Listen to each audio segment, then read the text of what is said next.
Bem-vindos mais uma vez ao canal do professor Antônio Arce. Vamos dar continuidade à nossa série de resolução de questões de concursos públicos da banca OCP. No caso desse vídeo é o concurso SED-MS 2022 da disciplina de História. Essa é a parte 6 e também a última parte da nossa série de resolução desse concurso, dessa prova específica.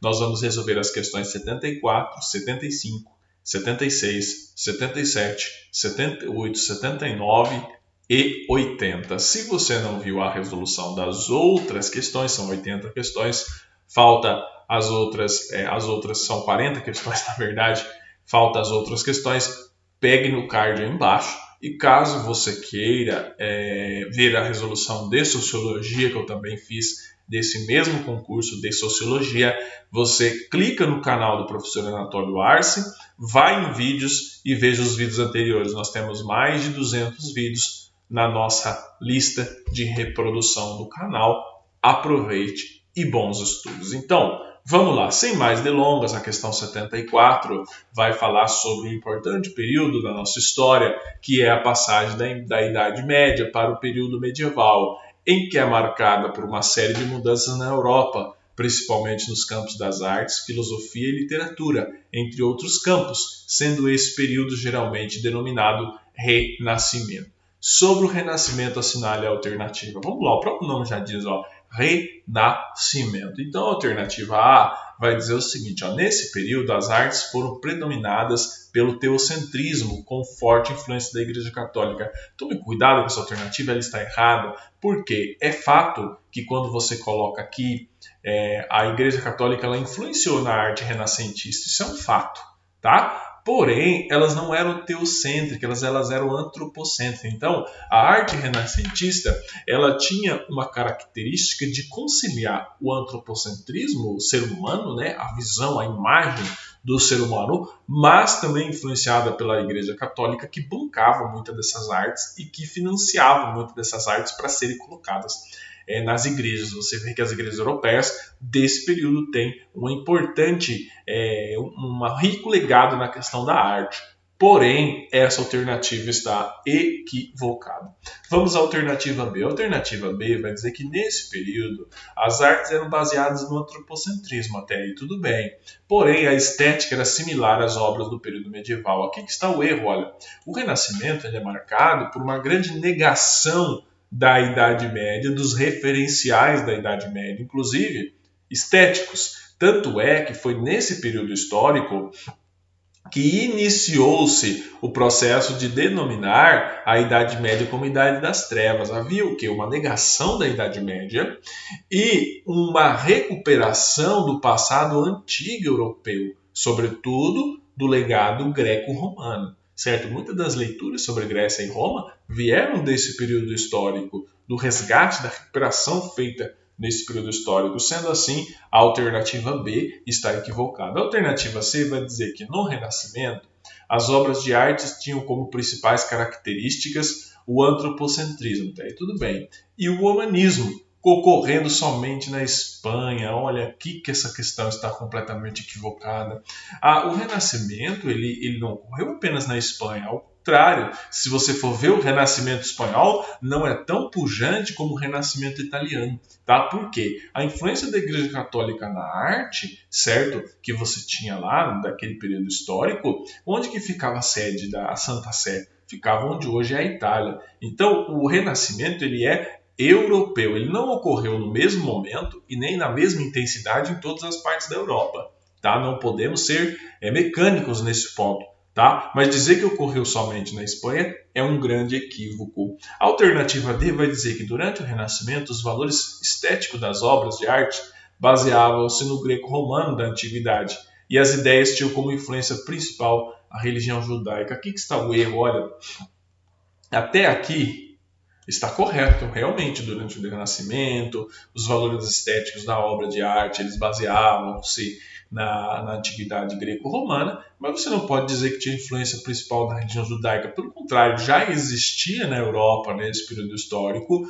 um grande antissemitismo. Lembrando que o Renascimento ocorre na esteira do processo das cruzadas, em que eu sei que as cruzadas foram contra os muçulmanos, não propriamente contra os judeus, mas você tinha muitos judeus na Europa que eles foram obrigados a se converter ao cristianismo. E nesse período histórico, idem, certo? Então como que você vai dizer que teve influência da religião judaica? A religião judaica era mal vista, tá bom? A alternativa D está equivocada. E a alternativa E, que é a correta, vai dizer esse período é conhecido por uma retomada dos valores estéticos greco-romanos da antiguidade.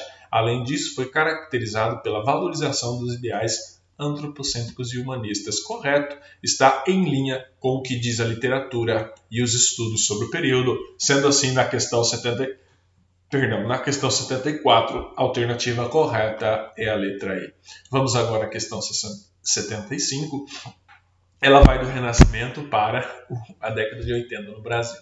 No início dos anos 1980, o Brasil sentia alguns ares de liberdade, principalmente porque o sucessor de Geisel, o presidente Figueiredo, deu continuidade ao lento e gradual retorno de poderes à sociedade civil, somando a isso a pressão cada vez maior da população pelo retorno à democracia. Ok, nesse sentido, assinale a alternativa correta quanto à emenda Dante de Oliveira. Então, recorra aos seus conhecimentos prévios, o que foi a emenda Dante de Oliveira, apresentada pelo senador do Mato Grosso, Dante Oliveira, posteriormente governador daquele estado. E a alternativa A vai dizer que a emenda Dante de Oliveira foi proposta em 1983 e tinha como objetivo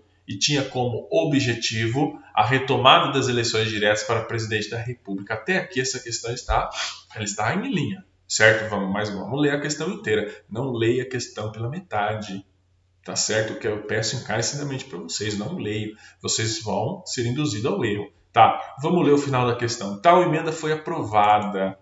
O problema é que essa emenda não foi aprovada em 1984 e dessa forma encerrou-se o regime ditatorial em 1985. Encerrou-se de fato o regime ditatorial em 1985, mas a escolha do presidente que tomou posse em 1985, no caso Tancredo Neves, mas em razão de sua morte sobrou para José Sarney, né?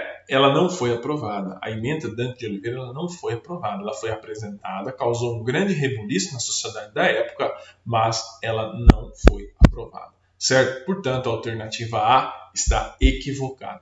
A alternativa B vai dizer que nessa emenda era proposta a retomada de eleições diretas para os cargos de deputado estadual e federal, sendo aprovada em 1984. Incorreto, certo? Porque nas eleições de 1982 já havia, certo, sido retomada as eleições para deputado federal e estadual. Mesmo durante o regime militar, havia eleições diretas para deputado estadual e federal, certo? Com restrições, obviamente, com a questão da supressão partidária, porque você tinha várias restrições do pluripartidarismo, você tinha um bipartidarismo forçado pelo Estado, então, e também não era uma oposição muito frequente, era uma oposição velada aos donos do poder, certo? Nós não vivíamos numa democracia como nós temos hoje, com todos os defeitos. Porém, a emenda de Oliveira ela falava de eleições, da retomada de eleições diretas ao cargo de presidente da República e não deputado estadual e federal, portanto,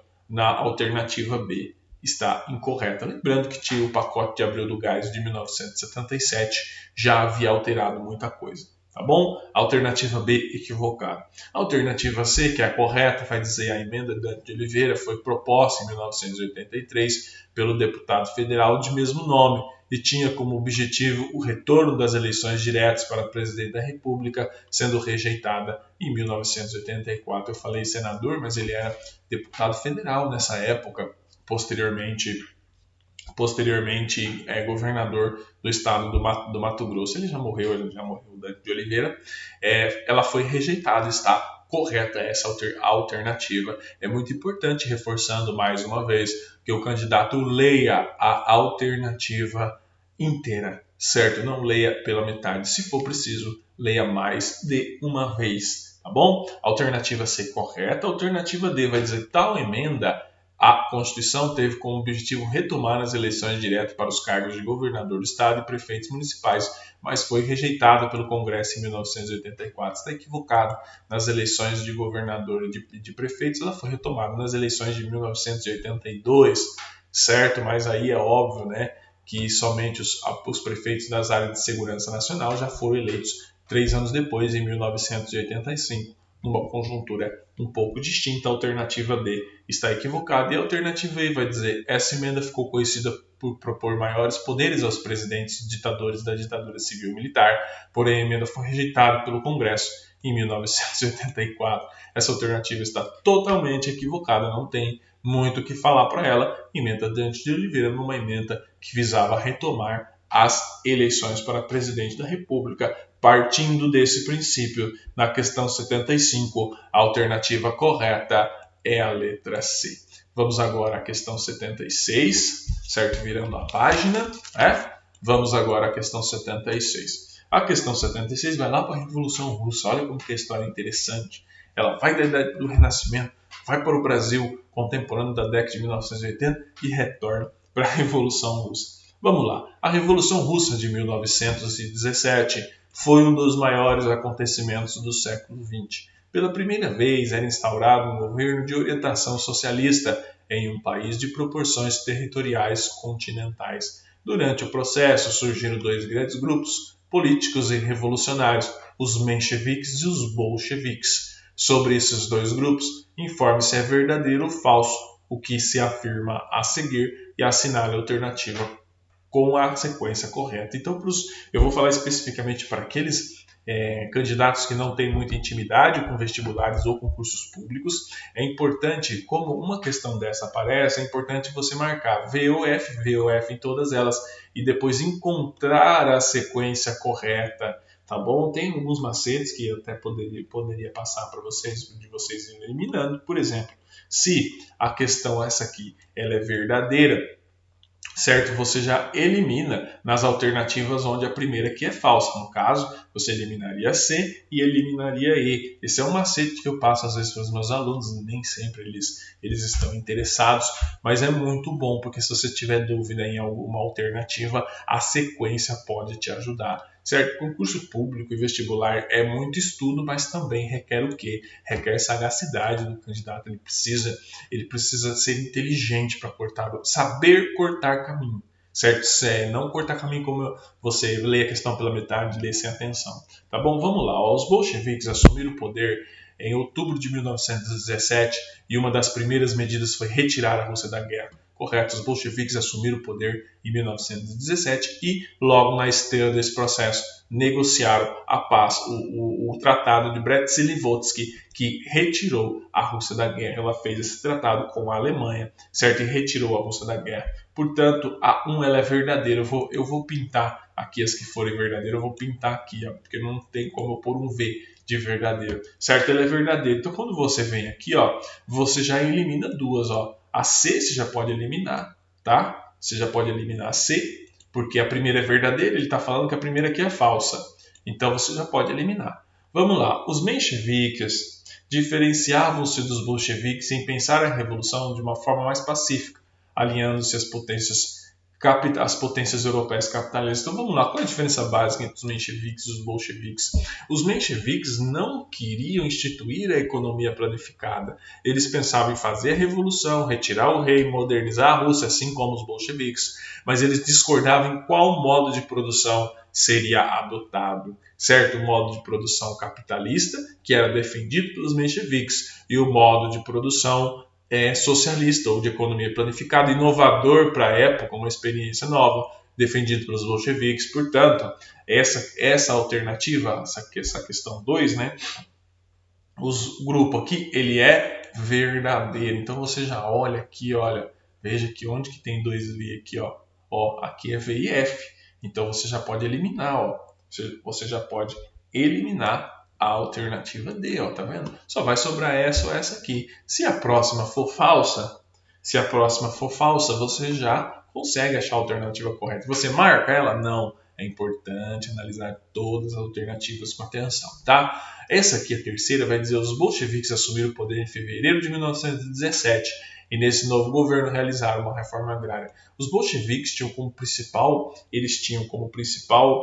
bandeira a reforma agrária, porém eles não assumiram o poder em fevereiro de 1917, eles assumiram o poder em outubro de 1917.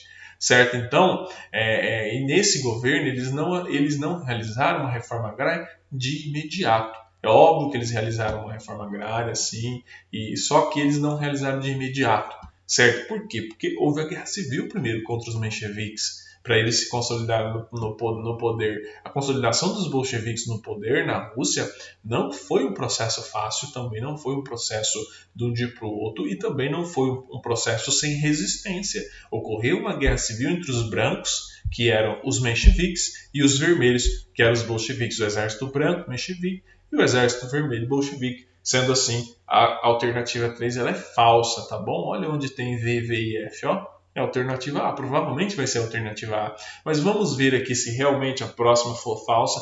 Aí sim nós temos uma combinação. Vamos lá. Os mencheviques assumiram o poder em outubro de 1917 e não retiraram a Rússia da Primeira Guerra Mundial. O conhecimento básico de história sabe que quem assumiu em outubro de 1917 foram os bolcheviques, certo? E houve sim a retirada da Rússia da Primeira Guerra Mundial. Era uma proposta, inclusive, dos mencheviques também, retirar a Rússia da Primeira Guerra Mundial.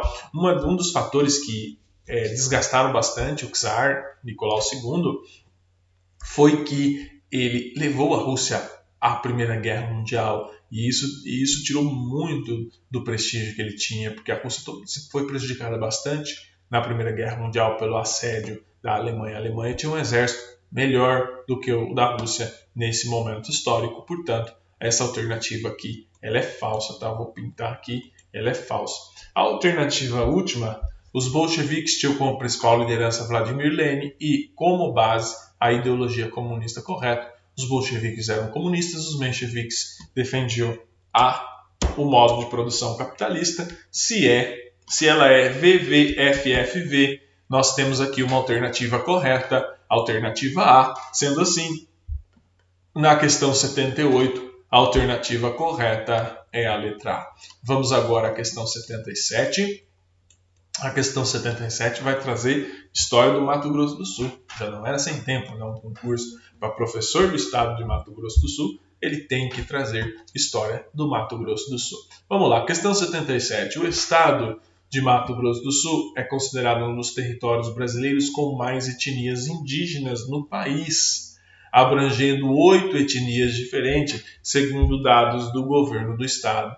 Uma das mais conhecidas etnias presentes no estado de Mato Grosso do Sul são os Guarani.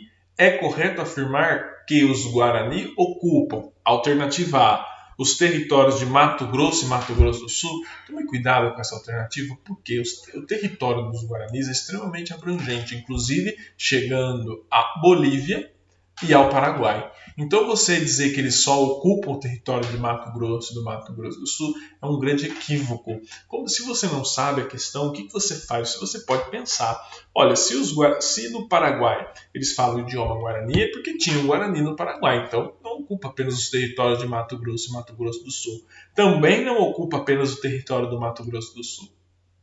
Certo? Então as duas você já elimina. A alternativa C vai dizer que os Guaranis ocupam o Mato Grosso do Sul e diversos estados do Brasil e ainda outros países da América do Sul. Certo? A alternativa C está correta. Os Guaranis é um grupo étnico. Eu não sou muito especialista em história indígena, confesso a minha limitação. Preciso estudar mais isso daí. Nós sempre precisamos estudar, não adianta. O professor sempre vai estudar. Qualquer profissional hoje vai sempre estudar, mesmo você estando concursado, com seu salário garantido, você sempre vai ter que estudar ou fazer alguma coisa. E os Guaranis ocupam, sim, o Mato Grosso do Sul, diversos estados brasileiros, certo? O Mato Grosso é um deles, por exemplo. Eles ocupam também Paraguai, Bolívia, certo? Ali, se não me engano, me corrija se eu estiver errado, o norte da Argentina, certo? Ou seja, tem grupos do tronco Tupi-Guarani por toda essa região, ou do tronco Guarani por toda essa região. A alternativa C está correta. A alternativa D vai dizer que toda a região centro-oeste do Brasil apenas. Também é um equívoco, certo? Partes do centro-oeste os Guaranis não estão. E a alternativa E vai dizer os territórios do centro-oeste do Brasil e mais os estados do Paraná. Também é um equívoco, sendo assim, na questão 77, a alternativa correta é a letra C.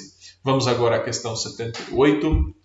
A questão 78 vai trazer esse enunciado. Vai lá para as revoltas que ocorreram no Brasil né, durante o período imperial.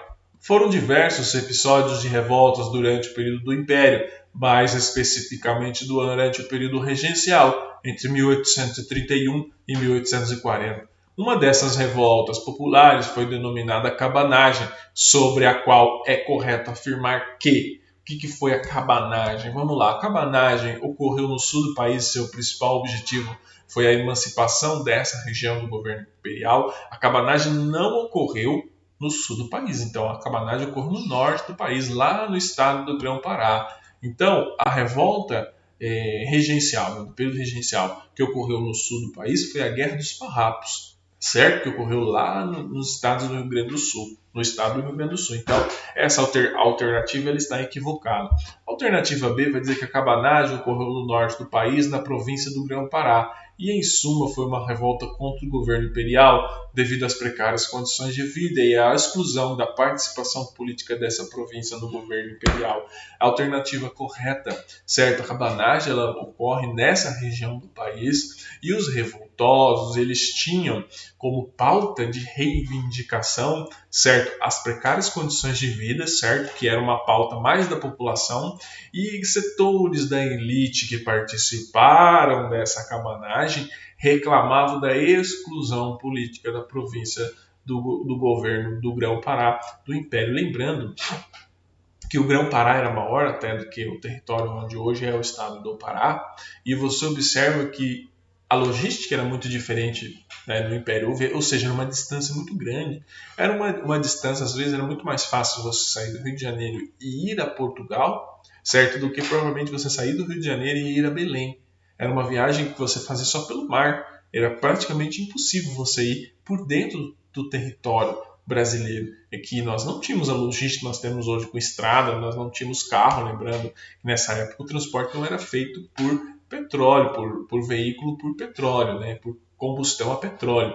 Então era feito por mar, ou você vai de carroça, ou de charrete, ou vai mesmo a pé em caminhadas, longas caminhadas que você tinha que fazer para você chegar num determinado território. Sendo assim, a questão B ela está correta, tá bom? A alternativa B ela é a correta. A alternativa C vai dizer que ficou caracterizada por conter o personagem messiânico Antônio Conselheiro, que liderou populares contra as tropas do Império. Tome cuidado, porque a revolta a revolta de Antônio Conselheiro, que foi lá de Canudos, ela não ocorreu no período imperial. Inclusive tem um filme muito bom estrelado pelo grande ator José Wilker, falecido José Wilker, que fez o personagem Antônio Conselheiro. É um filme muito bom, recomendo para quem quer estudar sobre o assunto, certo? E essa revolta de Canudos, ela não ocorreu no período imperial, ela ocorreu no período republicano, ali no começo da República. Alternativa C equivocada. Alternativa D vai dizer: ocorreu na província do Maranhão, os revoltosos, em suma,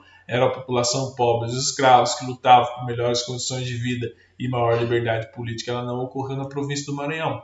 Então você já pode retirar a alternativa D. E a alternativa E vai dizer que ocorreu no norte do país e foi ancorada principalmente pelas classes mais abastadas que lutavam por uma maior participação política e social no Império. A cabanagem ela teve uma participação popular considerável, se você for comparar com as outras revoltas que ocorreram no período regencial. Eu arriscaria dizer, tá, pode ser que eu esteja um pouco equivocado, que foi a revolta que mais contou com a participação popular, certo? Então, se você for ver a cabanagem, foi a que mais contou com a participação popular. Portanto, na questão 78, a alternativa correta é a letra B. Vamos agora à questão 79, também conhecida como a penúltima questão da nossa série de hoje. Está chegando, aquilo que é bom, infelizmente, dura pouco, né? 79. Nicolau Maquiavel, que viveu entre 1469 e 1527, essa data de nascimento do Maquiavel, ela é controversa, tá? Ela é uma data aproximada e consensual entre os historiadores. Foi filósofo, historiador e pensador da Idade Moderna, e seus trabalhos são importantes fontes para compreendermos a estrutura política desse período. Qual das alternativas a seguir corresponde à sua mais importante obra sobre esse assunto? O Nicolau Maquiavel, ele escreveu um outro livro também, tá? Chamado A Arte da Guerra. Tá? Então, esse é um livro que ele tem muito bom, que ele detalha sobre as estratégias de guerra durante o Império Romano, logística, eu tenho esse livro, inclusive já li, logística sobre armazenamento de soldados, formação de alojamento, estratégias militares, é um livro muito bom. Ele não escreveu o Tratado da Natureza Humana, ele não escreveu Crítica da Razão Pura, porque isso foi o Kant, ele não escreveu o Capital, que foi o Karl Marx. Certo? A obra de relevância, ele está falando, sua obra mais importante sobre esse assunto é O Príncipe do Maquiavel. Não tem segredo. Alternativa, questão 79, a alternativa correta é a letra A. Um historiador que se preze não pode errar uma questão dessa. A questão 80, também conhecida como última questão, vai voltar na ditadura civil-militar brasileira, que teve fases em que as relações entre o governo ditatorial e opositores ocorreram de formas diferentes. Um desses períodos foi denominado como abertura política. Sobre essa fase, assinale a alternativa correta. Ele está falando, basicamente, certo, do período do governo Geisel. Então, ele está falando da abertura política, ela começa no governo Geisel lá, com o pacote de 77, com a ideia de uma abertura lenta, gradual e segura. Vai dizer o seguinte, ó, alternativa A, foi iniciada durante o governo Geisel em 1974, período em que houve algum abrandamento gradual da repressão ao regime ditatorial. Perfeito. A abertura política nada mais é do que algo iniciado no governo do Geisel em 1974, refletido pelo pacote de abril de 77, que foi algumas alterações políticas que ocorreram sem discussão de cima para baixo, o período em que houve algum abrandamento gradual da repressão do regime ditatorial. Essa que é a alternativa correta. Vamos eliminar as outras? Vamos lá. Alternativa B. Foi um período constituído principalmente no governo Médici, em que o governo ditatorial alcançou o maior nível de repressão. De fato, durante o governo do Médici, o governo ditatorial, durante a era Médici, ocorreu o maior nível de repressão, mas também de maior crescimento econômico. Só que não é de abertura política. Então, essa alternativa ela está correta, só que ela não está condizente com o enunciado. Então, ela tem que ser descartada, certo? A alternativa C vai dizer o seguinte: nesse período, iniciou-se um movimento de maior concessão de liberdades à sociedade civil, especificamente no governo Costa e Silva. Pelo contrário, o governo Costa e Silva foi aquele que foi apertando o cerco, certo? Tanto é que foi no governo do Costa e Silva em que ocorreu o ato institucional número 5. Portanto, a alternativa C está equivocada. A alternativa D refere-se aos anos entre 1979 e 1985, em que, durante o governo Figueiredo, foram restituídos os civis ao poder. Equivocado, a abertura política começa no período do Geisel, ela não começa no Figueiredo. A própria gestão do Figueiredo ela dá continuidade a esse processo de abertura política. Certo? Portanto, a alternativa D está equivocada e a alternativa E vai dizer a abertura política refere-se à liberdade que o regime concedeu aos participantes da guerrilha do Araguaia. A anistia ocorre em 79 apenas, e não só para os participantes da guerrilha do Araguaia, para todo mundo, inclusive para os militares que haviam cometido graves violações dos direitos humanos durante esse período. Certo? Portanto, na questão 80, a alternativa correta é a letra A. Muito obrigado pela participação de todos vocês. Chegamos ao fim da nossa série. Curta, compartilhe, se inscreva no nosso canal. Seguimos aqui com os nossos estudos.